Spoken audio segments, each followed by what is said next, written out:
या हम कभी नहीं बोलते हैं कि बुद्ध महान थे या बुद्ध महान होंगे, बाबा साहब महान थे होंगे, ये नहीं बोलते हैं।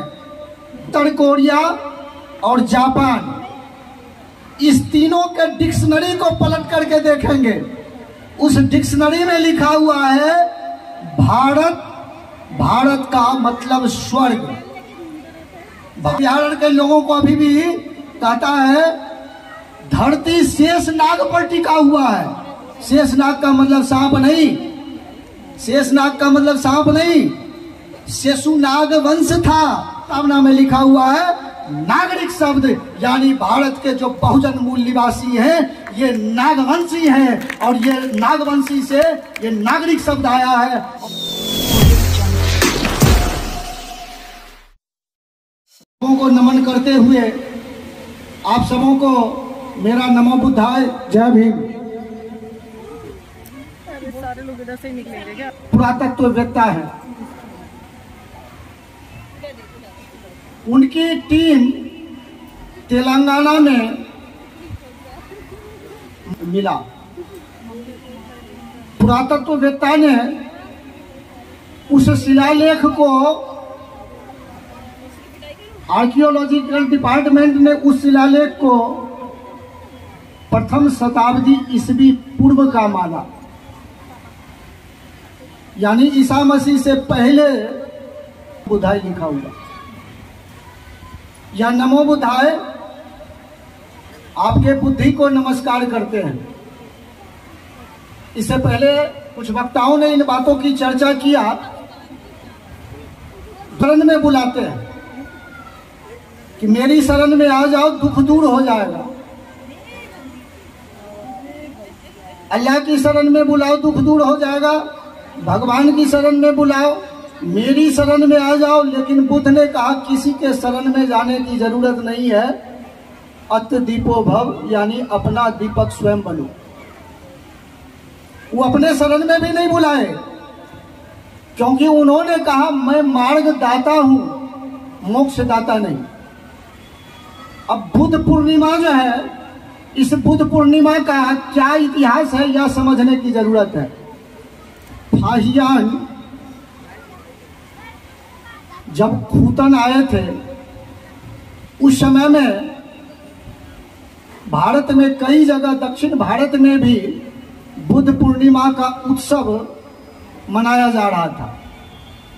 ह्वेनसांग ने अपनी डायरी में लिखा, 7वीं सदी में जब ह्वेनसांग भारत आए थे तब उन्होंने अपनी डायरी में लिखा कि तथागत बुद्ध को वैशाख पूर्णिमा के दिन ज्ञान मिला था।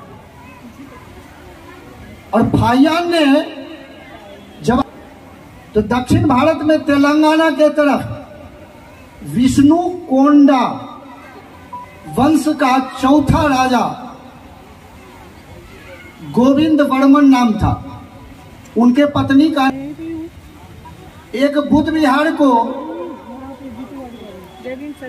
में बौद्ध भिक्षुओं के लिए 2 गांव दान में दिया था, और जिस दिन 2 गांव दान में दिया था वो दिन वैशाख पूर्णिमा का दिन था।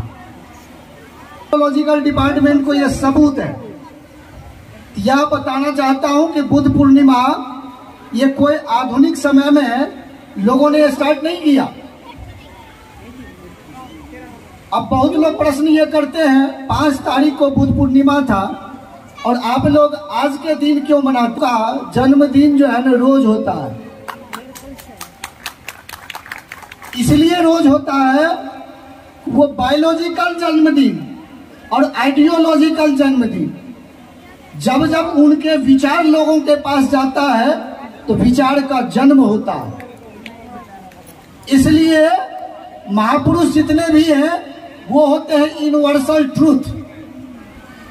या हम कभी नहीं बोलते हैं कि बुद्ध महान थे या बुद्ध महान होंगे, बाबा साहब महान थे होंगे, ये नहीं बोलते हैं। बोलते हैं बुद्ध महान हैं, बाबा साहब महान हैं। शब्द जो है ना वह यूनिवर्सल ट्रूथ है। जैसे सूर्य को पूरब में उगता है, उगता था नहीं बोलते हैं, उगता है और उगता रहेगा। इसीलिए जो भी महापुरुष होते हैं उन पर हम माला नहीं चढ़ाते हैं। उनका आइडियोलॉजी जिंदा है, लगातार जिंदा रहेगा। इसलिए हम किसी भी महापुरुष को पार्टिकुलर जन्मदिन की बात नहीं कीजिए।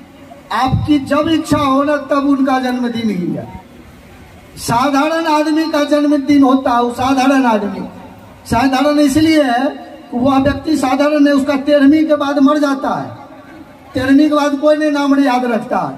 और जो महापुरुष होते हैं ना, उनका नाम अमर हो जाता है, उनके विचार जिंदा रहते हैं। बेशक वो बायोलॉजिकल डेथ हो गए, लेकिन आइडियोलॉजिकल डेथ नहीं होंगे। अब मैं बुद्ध के बात पर बताता हूं। बुद्ध के विचारों को सिद्धांत बोलते हैं। सिद्धांत या समझिएगा, यानी बुद्ध के थ्योरी बोलते हैं। और थ्योरी शब्द कहां से आया यह समझना है। तथागत बुद्ध के विचार में थेरवाद है। थेर से थ्योरी बना। डॉक्टर रामविलास शर्मा अंग्रेजी के बहुत बड़े विद्वान हैं। उन्होंने कहा थेर से थ्योरी बना, और वही थ्योरी से मैथमेटिक्स में थ्योरम बना, और उसी थ्योरी से मेडिटेशन प्रक्रिया जो है ना, उसके द्वारा जो इलाज होता है बिना चीर फाड़ के, उसको बोलते हैं थेरेपिस्ट। ये थेरेपिस्ट कौन है? सम्राट अशोक ने अलेक्जेंड्रिया के एरिया में उस समय जो बौद्ध भिक्षु को भेजे थे, तो वो बौद्ध भिक्षु बिना चीर फाड़ के जो विपश्यना विद्या बोलते हैं, उस विद्या के माध्यम से लोगों का इलाज करते थे। यानी थेर से थ्योरी बना, और थ्योरी से मैथमेटिक्स में भी थ्योरम बना, और थेरेपिस्ट बना। जबकि हम लोग क्या समझते हैं, अंग्रेजी का थ्योरी शब्द जो है वो अंग्रेज का दिया हुआ है, लेकिन यह थ्योरी शब्द थेरवाद तथागत बुद्ध के विचार में थेर से लाइब्रेरी, आप जानते हैं, ये लाइब्रेरी शब्द यह आपकी देन है। लाइब्रेरी शब्द लिपि, स्क्रिप्ट जो बोलते हैं, तो सम्राट अशोक का अफगानिस्तान में 2 जगह मिला। लिपि को अशोक ने लीबी लिखवाया, LIBI, लीबी। और लीबी जिस पर लिखा गया उसको लिपि, उस समय किताब नहीं थी, पर लीबी लिखवाया सम्राट अशोक ने। और लैटिन भाषा में लीबी को जिस पर लिखा गया उसको लीबर कहा गया, LIBER, लीबर। जब लिबी बना तब लीबर बना, यानी किताब बना। और जब किताब बनेगा तब न कहीं पर रखा जाएगा, तो किताब बना लीबर, तो लीबर को जहां पर रखा गया उसको लाइब्रेरी कहा गया। लेकिन लाइब्रेरी शब्द आप समझते हैं यह अंग्रेजों की देन है। तो लाइब्रेरी कब बनेगा? लाइब्रेरी से पहले लीबर बनेगा, और लीबर से पहले लीबी होगा, तब ना लाइब्रेरी होगा। तो पूरे दुनिया को लीबी, लीबर और लाइब्रेरी देने वाला देश भारत है। लेकिन भारत के लोगों को यह पता नहीं है कि हमने दुनिया को क्या दिया।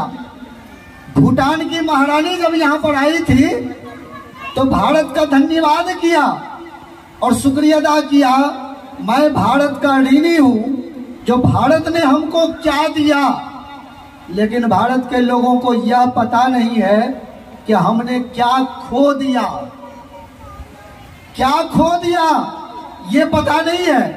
चाइना, उत्तर कोरिया और जापान, इस तीनों के डिक्शनरी को पलट करके देखेंगे, उस डिक्शनरी में लिखा हुआ है भारत, भारत का मतलब स्वर्ग। भारत का मतलब स्वर्ग, यानी चीन, जापान, कोरिया के देश के लोग भारत को अपना स्वर्ग मानते हैं और भारत की जनता स्वर्ग आसमान में ढूंढता है, आसमान में स्वर्ग ढूंढता है और वह देश भारत को स्वर्ग मानता है। यहाँ तिब्बत के रहने वाले लोग हैं। जब मैं उन लोगों से मिलने के लिए गया तो तिब्बत के लोगों ने कहा हम लोग भारत के तरफ पैर करके भी नहीं सोते हैं, क्योंकि भारत हमारे लिए पूजनीय है, इसलिए हम उधर पैर करके नहीं सोते। तिब्बत की जनता का सम्मान भारत के प्रति क्या है यह समझने की जरूरत है। तिब्बत का जो है वो डुप्लीकेट नाम है। तिब्बत का जो नाम है वह नाम है बौद्ध देश। तिब्बत के नागरिकों से जब पूछेंगे वो अपने देश को कहता है बौद्ध देश, यानी बुद्ध का देश वो तिब्बत के लोग कहते हैं।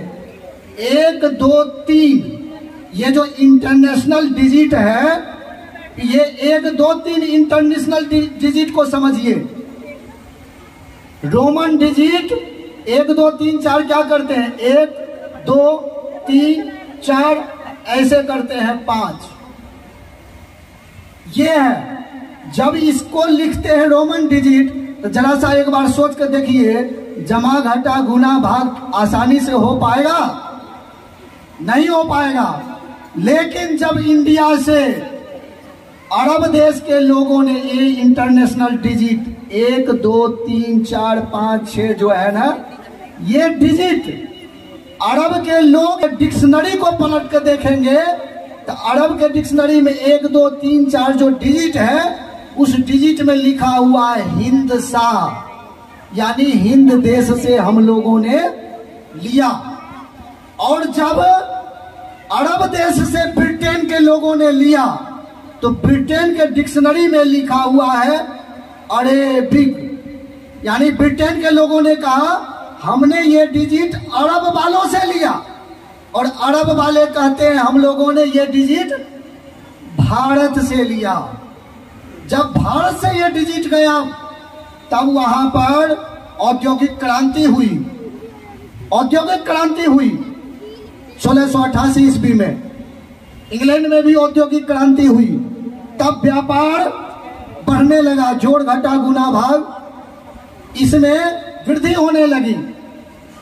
अब तथागत बुद्ध ने दुनिया को कार्य और कारण का सिद्धांत दिया, और यह सिद्धांत यूरोप में बेकन ने दिया। जब कार्य और कारण का सिद्धांत दिया तब दुनिया में न्यूटन, गैलीलियो, केपलर ये सभी पैदा हुए, क्योंकि दुनिया का अमूल्य देन भारत से तथागत बुद्ध ने 4 आर्य सत्य दिया। पाली में है चत्तारी आर्य सच, यानी दुख है, दुख का कारण है, निवारण है और मुक्ति का मार्ग है। पूरा मेडिकल साइंस, पूरा फिजिक्स, केमिस्ट्री बुद्ध के इन सिद्धांतों पर खड़ा हुआ। यानी बीमारी है तो बीमारी का कारण है, और कारण है तो निवारण है, निवारण है तो मुक्ति का मार्ग है। ये तथागत बुद्ध के ये सिद्धांत जब दुनिया में पहुंचा तब पूरे दुनिया में साइंटिस्ट पैदा हुए। अब इसमें यह समझिए, आज भी कोई साइंटिस्ट कुछ भी जब रिसर्च करता है उसको क्या बोलते हैं, रिसर्च। रिसर्च इसका मतलब सर्च किसने किया, सर्च तथागत बुद्ध ने किया। उसी चीज को साइंटिस्ट रिसर्च करता है, वरना डायरेक्ट साइंटिस्ट का कहता कि उसने ये सर्च किया, लेकिन सर्च नहीं, वो रिसर्च करता है। मैं न्यूटन के एक बातों पर ध्यान दिलाता हूं। न्यूटन ने तीसरा नियम दिया, प्रत्येक क्रिया के बराबर और विपरीत प्रतिक्रिया होती है।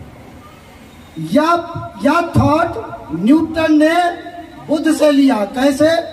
तथागत बुद्ध जब जंगल में जा रहे थे, अंगुली माल से उनका सामना होता है, और अंगुली माल से जब संवाद होता है तो अंगुली माल ने बुद्ध से कहा, बुद्ध तुमको मेरे से भय नहीं लगता है क्या? उस पर बुद्ध ने कहा, अंगुलीमाल तुम भयभीत हो। उस पर अंगुलीमाल ने कहा, कैसे मैं भयभीत हूं? उस पर बुद्ध ने कहा अंगुलीमाल को, अंगुलीमाल जो भय तुम दूसरों को दिखाते हो वही भय लौट करके तुम्हारे पास आता। समझ आई बात? अंगुलीमाल को बुद्ध ने कहा, जो भय तुम दूसरों को दिखाते हो वो भय लौट करके तुम्हारे पास आता है। प्रत्येक क्रिया के बराबर और विपरीत प्रतिक्रिया होती है। ये बुद्ध के थॉट आया, और कोई साइंटिस्ट को थोड़ी सी भी बात समझ में आ जाए तो रिसर्च कर देता है। तो अंगुलीमाल ने यह बात को, बुद्ध के इस बात को उसने कहा और अपने में किया। तथागत बुद्ध को जब ज्ञान मिला बुद्ध पूर्णिमा के दिन बोध गया में, तो उसको बुद्ध पूर्णिमा बोलते हैं। और जब तथागत बुद्ध ने अपना उपदेश दिया सारनाथ में, ऋषि पत्तन में, वो ऋषि पत्तन नहीं है, वो है ईसी पत्तन। इसी को विरोधियों ने ऋषि पत्तन बनाया, और तथागत बुद्ध को जो ज्ञान मिला था तो उनको कहा गया ईसी मुनि। इसी पत्तन में उपदेश दिए ईसी मुनि। इसी मुनि को ट्विस्ट करके ऋषि मुनि बोलता है। ईसी मुनि है वो। तो इसी पत्तन में जब पहली बार उन्होंने उपदेश दिया तो जुलाई, अभी जो माह है ये जुलाई का माह है, तो तथागत बुद्ध उस दिन गुरु हुए, इसलिए वो है गुरु पूर्णिमा। गुरु पूर्णिमा है। अब समझिएगा, ग्रेजुएशन के छात्र और पीजी के छात्र, कॉलेज में जो सत्र स्टार्ट होता है वह सत्र स्टार्ट होता है जुलाई माह से। आप लोग समझिएगा, जुलाई माह से स्टार्ट होता है। यदि अंग्रेजों की देन होती तो कॉलेज का सत्र जनवरी फरवरी स्टार्ट होता, लेकिन वो स्टार्ट कब होता है? जुलाई माह से होता है, क्योंकि भगवान बुद्ध ने गुरु उसी दिन बने, यानी विद्यार्थी को उस दिन शिक्षा दिए थे 5 बौद्ध भिक्षु को। तो वो शिक्षा देने से भगवान बुद्ध गुरु कहलाए, और वो गुरु पूर्णिमा कहलाता है।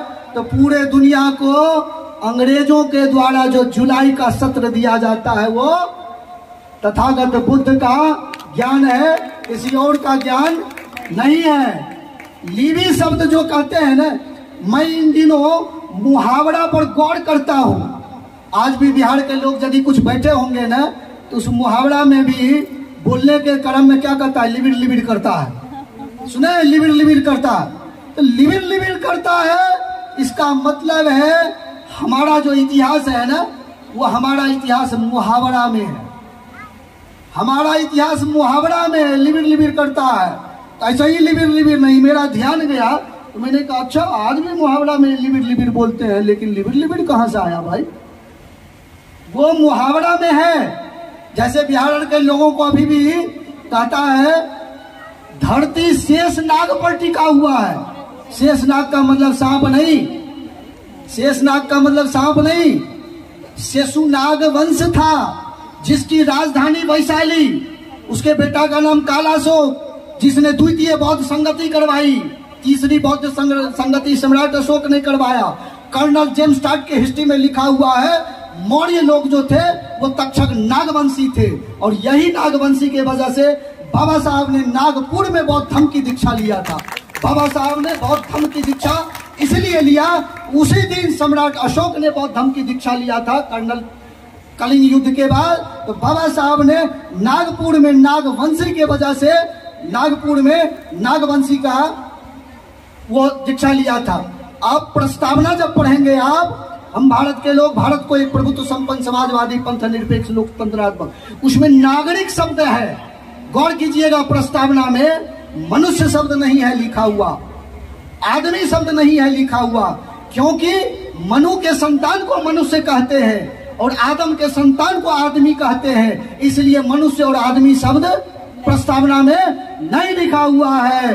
प्रस्तावना में लिखा हुआ है नागरिक शब्द, यानी भारत के जो बहुजन मूल निवासी हैं ये नागवंशी हैं, और ये नागवंशी से ये नागरिक शब्द आया है, और इसी से आपका नागरी लिपि है, जो आप लिपि कहते हैं वो नागरी लिपि है। और भारत का ये आपका जो इतिहास है वो चीख चीख करके आपको इस तरह से बताता है कि आपका इतिहास क्या है। बिहार के लोग भी होंगे तो आए दिन बोलचाल में आप सुनते होंगे, क्या तू लाट साहब है क्या? सुने आप लोग लाट साहब? अरे लाट साहब कौन?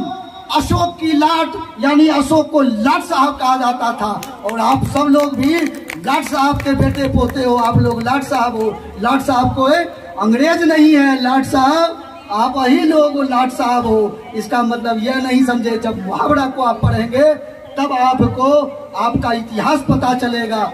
जब मैंने बिहार के लोगों को, मैंने इनके पर्व पर मैंने ध्यान दिया ना, तब मुझे लगा ये पर्व जो है सारे बुद्धिज्म से जुड़ा हुआ है। जैसे देखिए छठ पर्व कहते हैं, छठ पर्व में कोई मूर्ति नहीं रहती है। जो लोग बिहार के लोग हो गए गौर से सुनिएगा, कोई मूर्ति नहीं रहती है। छठ पर्व में घाट पर जाएंगे ना तो गोल आकार का स्तूप है, उसको बोलते हैं मनौती स्तूप। मनौती स्तूप बोलते हैं, कोई मूर्ति नहीं है। जो ठेकुआ बनता है ना, उस ठेकुआ में लकड़ी का जो सांचा बना हुआ है, वो लकड़ी का सांचा में पीपल का पत्ता है। आप लोगों को कन्फर्म करके आपको बता रहा हूँ। और वो लकड़ी का जो सांचा है उसमें अशोक चक्र बना हुआ है, लेकिन आपको आज तक ये पता नहीं है कि कहाँ से दिया हुआ है। बिहार के लोग नागपंचमी पर्व मनाते हैं। नागपंचमी का मतलब नागवंशी को बौद्ध भिक्षु, वो भादों का समय होता है, वो पंचशील की शिक्षा देते थे। इसलिए नागपंचमी घर पर जो है ना, ये 5 वो गोबर का आकार करके वो संदेश है, वह 5 पंचशील का प्रतीक है। मिथिला वाले लोग जब शादी करने के लिए जाते हैं तो लड़का क्या पहनता है? मौर्य वंश से है, जहाँ शादी होती है उसको मड़वा बोलते हैं। लड़का वाला जब लड़की वाले के यहाँ पर जाते हैं ना, तो उसको जान लीजिए वो क्या कहते हैं, ओखली से कूटते हैं, उसको बोलते हैं अठंगड़। इतने दिन में रूप परिवर्तित किया है, लेकिन मैं समझा रहा हूं अठंगड़। अठंगड़ का मतलब 8 अंग वाला मार्ग, यानी अष्टांगिक मार्ग बौद्ध भिक्षु समझाता था। लेकिन आज के डेट में ये सभी बातें बदल चुकी है। बिहार में ये सब पर मैंने स्टडी किया, और ये जो लोग बुजुर्ग रहते हैं ना, मैं जिस एरिया में जाता हूँ 70-80 साल का व्यक्ति रहता है, तो उससे मैं उससे पूछने की कोशिश करता हूँ। हमारे इधर के लोग डीहवार का पूजा करते हैं, तो डीहवार में मुझे याद है हमारे घर की महिलाएं घोड़ा बना लेती थी मिट्टी का। घोड़ा बना करके गाना गाते हुए जा करके पीपल के पेड़ के नीचे छोड़ करके आते थे। समझिएगा, घोड़ा लेकर के पीपल के पेड़ के नीचे छोड़ करके आते थे। वो क्या प्रतीक है? तथागत बुद्ध ने घर छोड़ा था तो घोड़ा पर चढ़ करके छोड़े थे, और पीपल के पेड़ के नीचे घोड़ा का छोड़ करके, और वहां पर उन्होंने समाधि लिया, ज्ञान प्राप्त किया। ये प्रतीक जो है आज भी ये सभी प्रतीक बताता है, उसको बोलते हैं पिंडी। शायद मैं समझता हूँ सम्राट अशोक ने 84,000 जो बौद्ध स्तूप बनवाया, और आम लोगों ने वो प्रतीक के रूप में बौद्ध स्तूप अपने घर में लिया। इसलिए कहीं कहीं लोग कहता है इसको, जैसे मैंने डॉक्टर साहब से पूछा कि आपका कुल देवता का क्या नाम है, इन्होंने कहा हमारे कुल देवता का नाम है सोखा। मैंने ध्यान दिया कि ये सोखा नहीं होगा, ये होगा अशोका। ये सोखा नहीं होगा, ये होगा अशोका।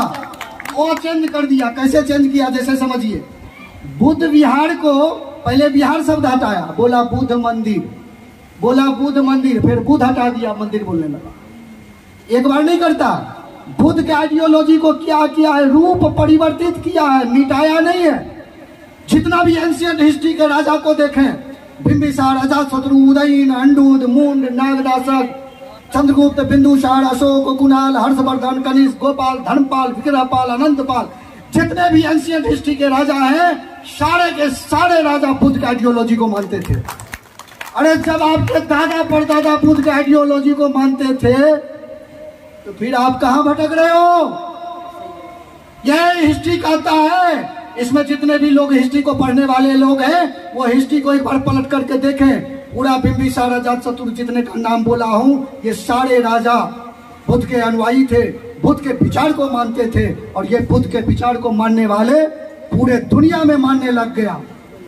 अब यहां पर समझिए, यहां से बाहर संयुक्त राष्ट्र संघ पूरे दुनिया के किसी भी धर्म संस्थापक का जयंती नहीं मनाता है, वल्ली मनाता है तथागत बुद्ध का। बाबा साहब की मनाता है। बाबा साहब धर्म संस्थापक नहीं है, मैं धर्म संस्थापक की बात बोल रहा हूं। धर्म संस्थापक में संयुक्त राष्ट्र संघ।